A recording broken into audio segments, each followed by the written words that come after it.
प्रभु यीशु के नाम में मेरे अति प्रिय भाइयों और बहनों, मैं आप सबका इस होप इन फेथ वचन और प्रार्थना की सेवा में आपका स्वागत करता हूं और धन्यवाद देता हूं कि प्रभु यीशु ने आज मुझे एक अवसर और दिया है, एक समय और दिया है कि मैं आपके साथ परमेश्वर के इस वचन को, जो हमें प्रभु यीशु के न्याय के दिन न्याय के लिए खड़ा करेगा, और यही वचन है जो आपको और मुझको, अगर ये वचन हमारे जीवन में है, जैसे कि यूहन्ना 13:17 में लिखा है कि तुम तो ये बातें जानते हो, अगर इस पर चलते हो तो धन्य हो। ठीक यही बात प्रकाशित वाक्य 1:3 में भी परमेश्वर का दास यूहन्ना यीशु मसीह से सुन करके लिखवाता है कि वो व्यक्ति धन्य है जो इस वचन को पढ़ता है, इसको सुनता है और सुनने के बाद, पढ़ने के बाद उस वचन के अनुसार जब वो चलता है आत्मिक रूप से, प्रार्थना में, जीवन में, पवित्रता में, और जितनी बातें परमेश्वर के वचन में लिखी हैं उसके अनुसार जब चलता है तो बाइबल बताती है कि न्याय के दिन उसे निराश होना नहीं पड़ेगा। मेरे अति प्रिय भाइयों बहनों, आज मैं आपसे फिर पूछना चाहता हूँ, क्योंकि मैंने 2-3 साल से इस बात को, जब मेरे जीवन में प्रभु यीशु मसीह ने एक टर्निंग पॉइंट लाया, कई प्रकार के दुख तकलीफ आए, आत्मिक जीवन पर प्रहार हुआ, मुझ पर दोष लगाए गए, लेकिन किसी ने भी इस बात को नहीं सोचा क्या ये बात सच है या झूठ है। लेकिन मेरा प्रभु यीशु जानता है कि आज के समय में जब प्रभु यीशु पर दोष लगाया, आप पर भी लगाया जाएगा। लेकिन अगर ये वचन आपके जीवन में कुलूसियों 3:16 के अनुसार बहुत गहराई तक उतर गया तो संसार की कोई बात आपको प्रभु यीशु से अलग नहीं कर पाएगी। तो मेरे अति प्रिय भाइयों बहनों, आइए कि हम आज इस वचन को सुनने से पहले अपने आप को तैयार करें कि जो वचन आज हम सुन रहे हैं वो वचन हमारे जीवन के लिए आत्मिक उन्नति का कारण बन सके और हम प्रभु यीशु की समानता में बढ़ते जाएं। आइए प्रभु यीशु से हम सहायता मांगते हैं कि परमेश्वर प्रभु यीशु मसीह तेरा वचन मेरे जीवन में गहराई तक उतर जाए, ताकि मैं भी कह सकूं कि जैसे भजनकार कहता है भजन 119:11 में कि मैंने तेरे वचन को अपने हृदय में रख छोड़ा है कि तेरे विरुद्ध पाप ना करूं। तो आइए हम प्रार्थना करते हैं। हमारे उद्धारकर्ता प्रभु यीशु मसीह, बड़े धन्यवाद के साथ, आदर भक्ति के साथ तेरे चरणों पर आए हैं और हम आज फिर तेरे वचन से कुछ सीखना चाहते हैं। अपने आप को इन दिनों में, जबकि दिन बुरे हैं, पूरे संसार का माहौल हर प्रकार से बिगड़ चुका है, मत्ती 24 की सारी बातें पूरी हो रही हैं, प्रभु यीशु हम अपने आप को तेरे न्याय के लिए तैयार करना चाहते हैं। हमारे पापों को क्षमा कर, हमें अंदर और बाहर से शुद्ध कर, ताकि तेरा वचन हमारे जीवन में 100 गुना फल ला सके। प्रार्थना यीशु के नाम से, आमीन। प्रिय भाई बहनों, आज जो मैं आपके साथ वचन शेयर करना चाहता हूं और आपसे कहूंगा भी कि आप दूसरा राजा उसका 4 अध्याय जरूर पढ़िएगा। इस अध्याय के 2 पार्ट हैं। अगर आप ये अध्याय को पढ़ेंगे तो आपको इसमें बहुत ही खजाना मिलेगा, आत्मिक खजाना मिलेगा। बस आपसे विनती ये है कि आप इसे पढ़िए। इसका जो पहला पार्ट है 1 से 7 में आपको मिलेगा किस प्रकार से प्रभु की सेविका पर अपने दास एलीशा के पास आती है और उससे क्या कुछ कहती है और एलीशा उससे क्या कहता है और उसने उसको फॉलो किया। आपके लिए और मेरे लिए ये पहला पार्ट बहुत आशीर्वादित हो सकता है। दूसरी बात आपको पाएंगे कि ये इसका सेकंड पार्ट जो है उसमें आपको 8 वचन से लेके आखिरी तक आपको मिलेगा। आज हम इसके सेकंड पार्ट को लेंगे, क्योंकि पहले पार्ट को मैंने पहले रिकॉर्ड कर चुका हूं, लेकिन आज प्रभु यीशु मसीह ने इन वचनों के द्वारा कुछ मुझको एक नया प्रकाशन दिया है और ये प्रकाशन आपके लिए बहुत आशीषमय होगा।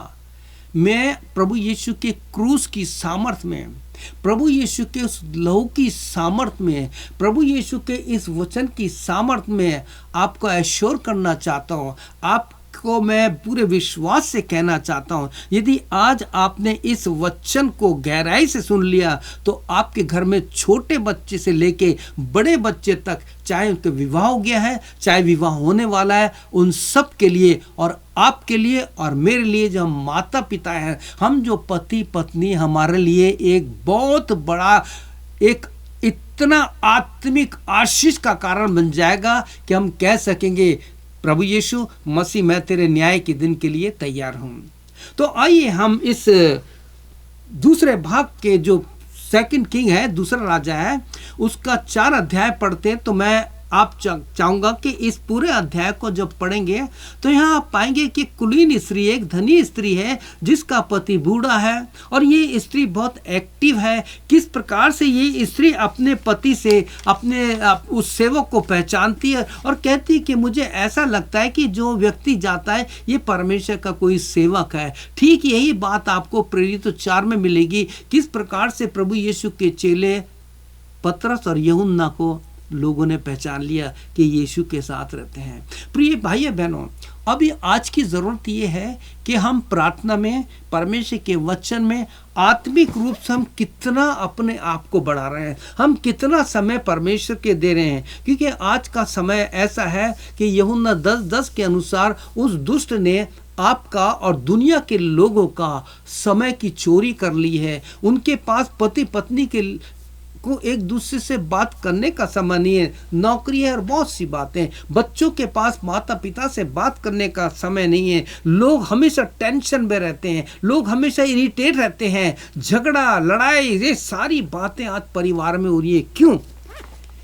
क्योंकि इस वचन का प्रकाश आज ना तो जीवन में है ना परिवारों में है। क्योंकि बाइबल क्या कहती है, देखिए, अगर आपके घर में फैमिली प्रेयर नहीं है तो वहाँ पे अंधकार की शक्तियाँ काम करेंगी। यदि आपके घर में फैमिली प्रेयर में या आपके व्यक्तिगत जीवन में जब तक बाइबल नहीं खुलेगी तो आपको प्रकाश नहीं मिलेगा, आपको प्रकाशन नहीं मिलेगा। मेरे अति प्रिय भाइयों और बहनों, मैं आपको जो बात बताना चाहता हूँ वो इस वचन से ही संबंधित है। भजन 119 उसके 130 वचन में क्या लिखा है कि हे परमेश्वर, तेरे वचन के खुलने से प्रकाश होता है, और जब ये प्रकाश होता है तब हमें हमारी गलती, हमारी कमी पता लगती है कि हमने कहाँ गलती की है। और जब ऐसा होता है तो हमारे जीवन में परमेश्वर का पवित्र आत्मा काम करता है और हम अपने प्रभु यीशु के चरणों पर आकर प्रार्थना करते हैं। आइए हम आज इस चीज़ को देखते हैं कि किस प्रकार से जब ये चैप्टर पढ़ेंगे, आप इसका दूसरा भाग यानी पूरा ही चैप्टर पढ़ लेंगे तो आपको बहुत आशीष मिलेगी। तो यहाँ पे लिखा है कि जब एलीशा को इन्होंने अपने घर में बुलाया था, मैंने पहले भी रिकॉर्ड किया कि इन्होंने किस प्रकार से उसके लिए घर तैयार, एक कमरा तैयार किया, वहाँ पे 4 चीज़ें रखी, वो सब बातें आप पढ़ लीजिएगा, ठीक है। लेकिन जब इन्होंने प्रभु के सेवक की सहायता की तो इस वचन में 2 बार आया है कि मैं इसके लिए क्या करूं। गेजी तू बता हम इसके लिए क्या करें। 7वें अध्याय 7वें वचन 1 से 7 में भी आपको मिलेगा, जो प्रभु की सेविका उससे भी कहा था। जब हम परमेश्वर के सेवकों की सहायता करते हैं, जब हम प्रभु यीशु के सेवकों को अपने घर बुलाते हैं, उनका आदर मान करते हैं, तो वो जो प्रार्थना आपके परिवार के लिए करते हैं वो बहुत आशीष मिलती है। तो एलीशा कहती है कि भाई बोलो तुम्हारे लिए क्या किया जाए। तो कहते हैं कि जी ये इसका पति तो बूढ़ा है और इनके कोई संतान नहीं है। तब एलीशा कहता है कि बसंत ऋतु में आपको परमेश्वर आशीष देगा, आप पढ़ लीजिएगा। और किस प्रकार से इनको एक बेटा उत्पन्न होता है। अब यहाँ से हम ये स्टोरी शुरू होती है। जब आप पढ़ेंगे तो 30 से 13 चैप्टर को वचन को पढ़ेंगे, 30 और 31 पढ़ेंगे तो 31 में आपको मिलेगा, 32 में मिलेगा आपको कि वो जो बच्चा था, आप पढ़ेंगे उसके सर में दर्द हुआ, वो पिता को चिल्लाया, किस प्रकार से उसको कमरे में रखा गया। और ये औरत जो थी इसने गधे पे काठी बांधी और ये एलीशा से मिलने गई, और जब गई तो उससे कहा, अब ये वचन पढ़ना चाहता हूं कि जहां पे लिखा है दूसरा राजा उसका 4 अध्याय 30 वर्ष 30वां वचन में लिखा है 30वीं आयत में, तब लड़के की मां ने एलीशा से कहा, यहोवा के और तेरे जीवन की शपथ मैं तुझे ना छोड़ूंगी, तो वह उठकर उसके पीछे चला। अब देखिए यहाँ पे इस माँ का एक प्रार्थना है। ये माँ कहती है कि मैं तुझे नहीं छोड़ूंगी, यहोवा की और तेरे जीवन की शपथ, तुझे चलना पड़ेगा क्योंकि मेरा बेटा बीमार है, जो प्रार्थनाओं से हुआ था। अब वो क्या कहता है, एलीशा को जब इतनी बड़ी सौगंध दी गई, इतना बड़ा प्रॉमिस दिया गया, वो चला। और जब 32 वचन पढ़ते हैं तो वहां पाएंगे कि जब एलीशा घर पे गया तो जिस कमरे में गया तो वो बेटा उस बिछौने पे मरा पड़ा था। और ये सारी बात है। अब यहाँ पे हम ये बात देखते हैं कि इस महिला ने कहा, मैं तुझे नहीं छोड़ूंगी, तुझे मेरे साथ चलना पड़ेगा। अब हम यहाँ पर बाइबल के कुछ एक लोगों के जीवन को देखेंगे। प्रिय भाई बहनों, आपको जो भी शॉर्ट में बताया जा रहा ना, आपसे मेरी प्रभु यीशु से विनती है, इसको पूरा सुनना और इसको लोगों तक शेयर करना और आप मेरे साथ सेवा में सहभागी हो जाना। क्योंकि इस वचन के द्वारा बहुत से लोगों को आप जो देंगे आशीष मिलेगी। मैंने तो दे दिया, मैंने तो बीज बो दिया, अब इस बीज को आपको आगे तक पहुंचाना है कि लोगों के जीवन में, जिनके परिवारों में आत्मिक रूप से बच्चे मरे पड़े हैं। आपको एक बात बताऊं, आज के परिवारों में जो छोटे बच्चे हैं ना, वो खाना नहीं खाते। क्यों? क्योंकि उनमें एक बीमारी लग गई है। और वो बीमारी ये है कि जब तक उनके सामने कार्टून फिल्म या बाइबल का कोई भी ऐसा फिल्मी लगाकर नहीं रखेंगे, तब तक वो खाना नहीं खाएंगे। कहने का मतलब है, रिसर्च जो हुआ है, खाना खाते समय अगर हम वीडियो देखते हैं तो वो जो भी आशीष हमें मिलनी होती है भोजन की नहीं मिलती। तो प्रिय भाई बहनों, आज के बच्चे, जवान, बूढ़े, हर एक इस चीज के इतने गुलाम हो चुके हैं, जैसे इस महिला ने, कुलीन स्त्री ने, जिनको उसकी सेवा का ये प्रतिफल मिला था कि उनको एक बेटा बसंत ऋतु में मिला था।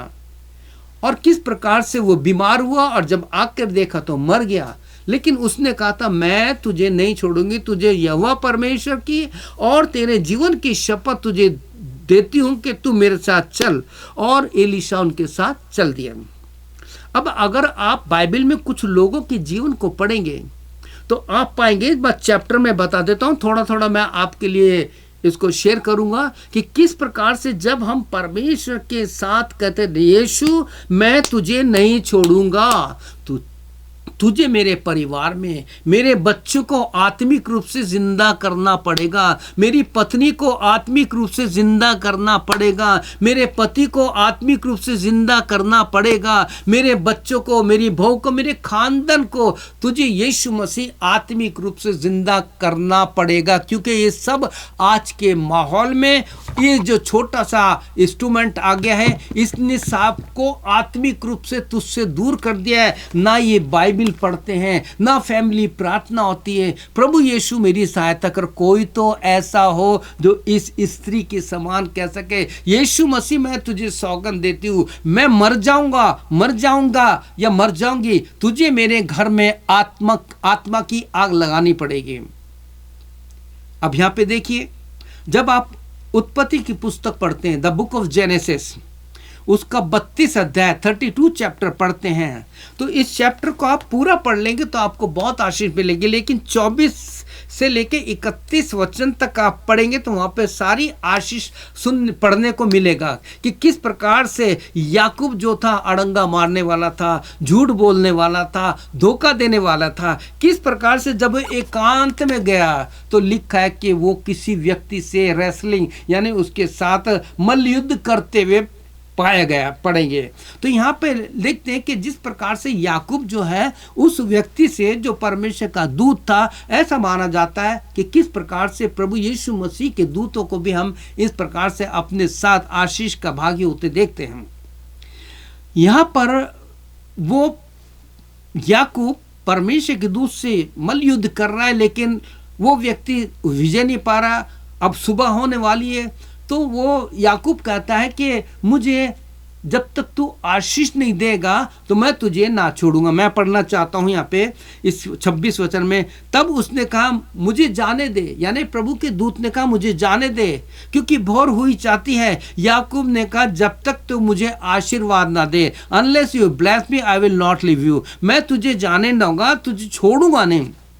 अब यहाँ पे एक और बात है जो मैं इस प्रकार से एक्सप्लेन करता हूं, क्योंकि याकूब का स्वभाव बताते हैं वो अड़ंगा मारने वाला था, झूठ बोलने वाला था।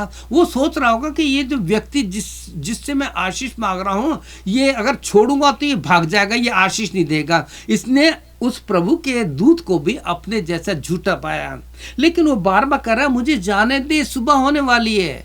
अब जब वो नहीं जा रहा था तो आशीष तो देना था।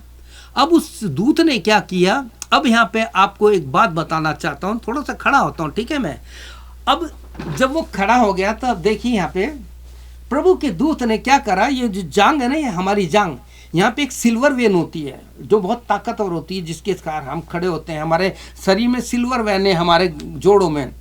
तो उस दूत ने क्या करा, उसकी सिल्वर वेन को तोड़ दिया, और जब रेसलिंग कर रहे थे और जैसे वो टूटी तो जब दर्द होता तो उस याकूब का हाथ कहाँ, यहाँ गया, पकड़ लिया उसने, ठीक है।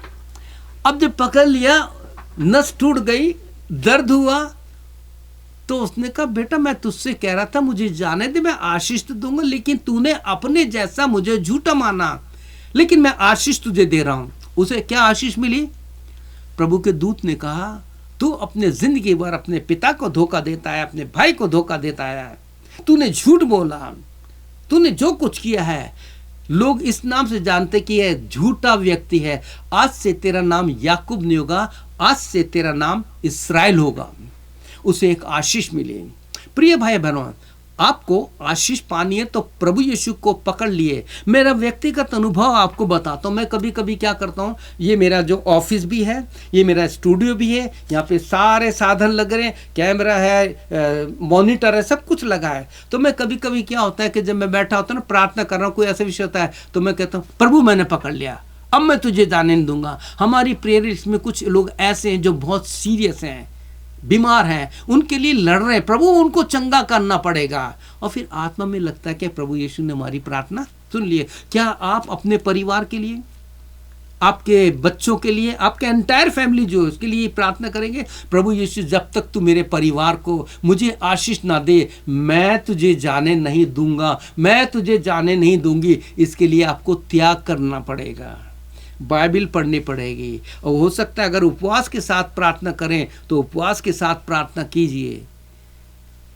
नौकरी के लिए उपवास नहीं मत कीजिए, शादी के लिए मत कीजिए, आत्मिक जीवन के लिए कि मेरे आत्मा में आग लगा, जैसे लेवी व्यवस्था उसके 6:12 में लिखा है कि इस वेदी पर प्रार्थना की आग बराबर जलती रहे। तो यहाँ हम एक व्यक्ति देखते हैं किस प्रकार से उसका नाम इस्राएल रखा गया।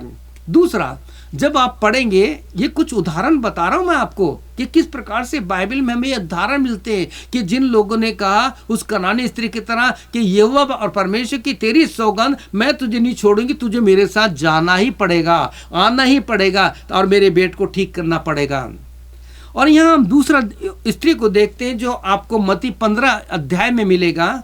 यहाँ पे हम एक कनानी स्त्री का वर्णन पढ़ते हैं कि किस कनानी स्त्री थी, किस प्रकार से उसकी बेटी को दुष्ट आत्मा परेशान कर रही थी। इसमें भी बहुत सी आत्माएं जो लोगों के दिमागों को खराब कर रही है। प्रिय भाई बहनों, गंदी आत्माएं इसमें। मैं कभी कभी जब अपने काम के लिए खोलता हूं तो खोलते इतनी गंदगी दिखाई देती है, लेकिन इनका हम पर कोई प्रभाव नहीं पड़ेगा। लेकिन जो आजकल की जनरेशन है ना, वो उसको देखती है, ये गंदी आत्मा उनके दिमागों को कंट्रोल कर रही है। उनको बाइबल से, प्रार्थना से, माँ बाप की आज्ञा ना मानने से, झूठ से इतना कर दिया है कि वो किसी की बात सुनना नहीं चाहते। अब यहाँ पे हम एक माँ को देखते हैं जो कनानी स्त्री है और जिसके लिए लिखा है, मैं पढ़ता हूँ 21वां वचन। यीशु से कहा, जो निकल कर रहे थे कि सूर और सैदा के देश से वो जब जा रहा था, और देखो, अब 22वें वचन में, और देखो उस देश से एक कनानी स्त्री निकली और चिल्लाकर कहने लगी, हे प्रभु दाऊद की संतान, मुझ पर दया कर,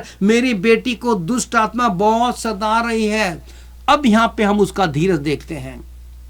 जब वो प्रभु यीशु के बता रही है, प्रभु यीशु ने ना जाने क्या क्या बोल दिया, बेटों की रोटी कुत्तों को मत डाल, ये सारी बातें, वो भी कहती कि प्रभु कुत्ते भी तो मेज से गिरी हुई चूर को खाते हैं। अब इस बाइबल में, नए नियम में, यीशु मसीह के द्वारा कहे गए में केवल एक यही स्त्री है जिसको प्रभु यीशु ने कहा, o women your faith is great, तेरा विश्वास बड़ा है। क्या आप अपना विश्वास बढ़ाना चाहते हैं तो अपने आप को छोटा बना दीजिए। कोई आपको गाली देता है, कोई आपके चरित्र पर दोष लगाता है, कोई आपको मारता है, कोई आपको बहुत गंदी गंदी बातें बोलता है, मुंह बंद करके चुपचाप रहिए। इन दिनों में मेरे हाथ में वचन है, मैं केवल काम की बात करता हूं, अपने परिवार में भी, हमारे प्रेयर मीटिंग में भी, और जो भी होता है मैं अपने एकांत में अपने प्रभु से, क्योंकि मेरा भी जाने का समय है, 72 तो हो गया, अब प्रभु ये ग्रेस पीरियड दिया है, 26 अगस्त को मेरे को, मैं जो हूँ 73 में लग जाऊंगा, कल का नहीं पता, लेकिन मैं इतना जानता हूं कि जितना दिन प्रभु दे रहा है, चुपचाप रह करके मैं इन दिनों, निर्गमन के पुस्तक में लिखा है, व्यवस्था विवरण में भी लिखा है, किस प्रकार से परमेश्वर कहता है चुपचाप तुम खड़े खड़े मेरे काम को देखो, कोई कुछ भी हो जाए लेकिन तुम्हारा बाल भी बांका नहीं होगा। यीशु मसीह ने कहा है मत्ती में, मरकुस में और लूका में भी कि तुम्हारा एक एक बाल गिना हुआ है, तुम्हारा एक भी बाल भी बांका नहीं हुआ, तुम गोरियों से, आकाश के पक्षियों से तुम्हारा मूल्य बहुत है। और हम देखते हैं कि जब ऐसा होगा तो प्रभु यीशु कहेगा, मेरे बेटे मेरी बेटी, तेरा विश्वास बहुत बड़ा है, अब से जो कुछ तू प्रार्थना में मांगा गया मांगेगी, मैं उसको पूरा करूंगा। तो प्रिय भाई बहनों, एक और हम देखते हैं जो आपको लूका उसके 18 वचन में मिलेगा, 18 चैप्टर में मिलेगा, लूक 18 में मिलेगा। प्रभु यीशु मसीह ने यहाँ पर आपको धीरज बनाने के लिए पहले ही वचन में कहा है कि नित्य प्रार्थना करना, हियाव मत छोड़ना, डिस्करेज मत होना, कि अगर आपकी प्रार्थना का उत्तर नहीं मिल रहा है तो डिस्करेज मत होइए, प्रार्थना करते रहिए, कांस्टेंट प्रेयर चेंजेस थिंग, प्रार्थना करते रहिए। यहाँ पे प्रभु यीशु मसीह दृष्टांत बताते हैं और यहाँ पे एक अन्यायी राजा के बारे में बताते हैं, किस प्रकार से कहते हैं कि एक विधवा के बारे में बताते हैं कि किसी नगर में एक न्यायी था जो ना परमेश्वर से डरता था और ना किसी मनुष्य से डरता था और किसी की परवाह भी नहीं करता था। और उसी नगर में एक विधवा थी, विधवा बोले तो बहुत कमजोर होना, जिसके साथ खड़ा रहना कोई नहीं है, विधवा रहती थी, जो उसके पास आकर बार बार कहती थी कि मेरा न्याय चुका, मुझे मुद्दे से बचाया, बहुत लोग मुझे परेशान कर रहे हैं, मेरे कोर्ट केस चल रहे हैं, लेकिन न्यायी लोग सब भ्रष्ट हो चुके हैं, देश की व्यवस्था भ्रष्ट हो चुकी है, चाहे वो कोई भी देश है। आप जानते हैं कि इन दिनों दुनिया में किस प्रकार से न्याय नीति यानी राजनीति, आर्थिक नीति, आत्मिक नीति खत्म होती जा रही है। तो प्रिय भाई बहनों, यहाँ पर इस स्त्री ने भी ठान लिया था कि मैं न्याय करके लेके रहूंगी, और वो बार बार आके परेशान करती थी। और ये न्याय आप पढ़ेंगे 18 अध्याय तो आपको बहुत आशीष मिलेगी। ये अन्यायी राजा क्या कहता है कि देखो ना, मैं मनुष्य की परवाह करता हूँ, ना मैं परमेश्वर डर जाता हूँ, ये बुढ़िया जो है, कमजोर औरत है, ये बार बार मुझे परेशान करती है, तो क्यों ना मैं आज इसका न्याय चुका दूं, क्योंकि ये मेरे नाक में दम कर रही है। प्रभु यीशु की नाक में दम कर दीजिए।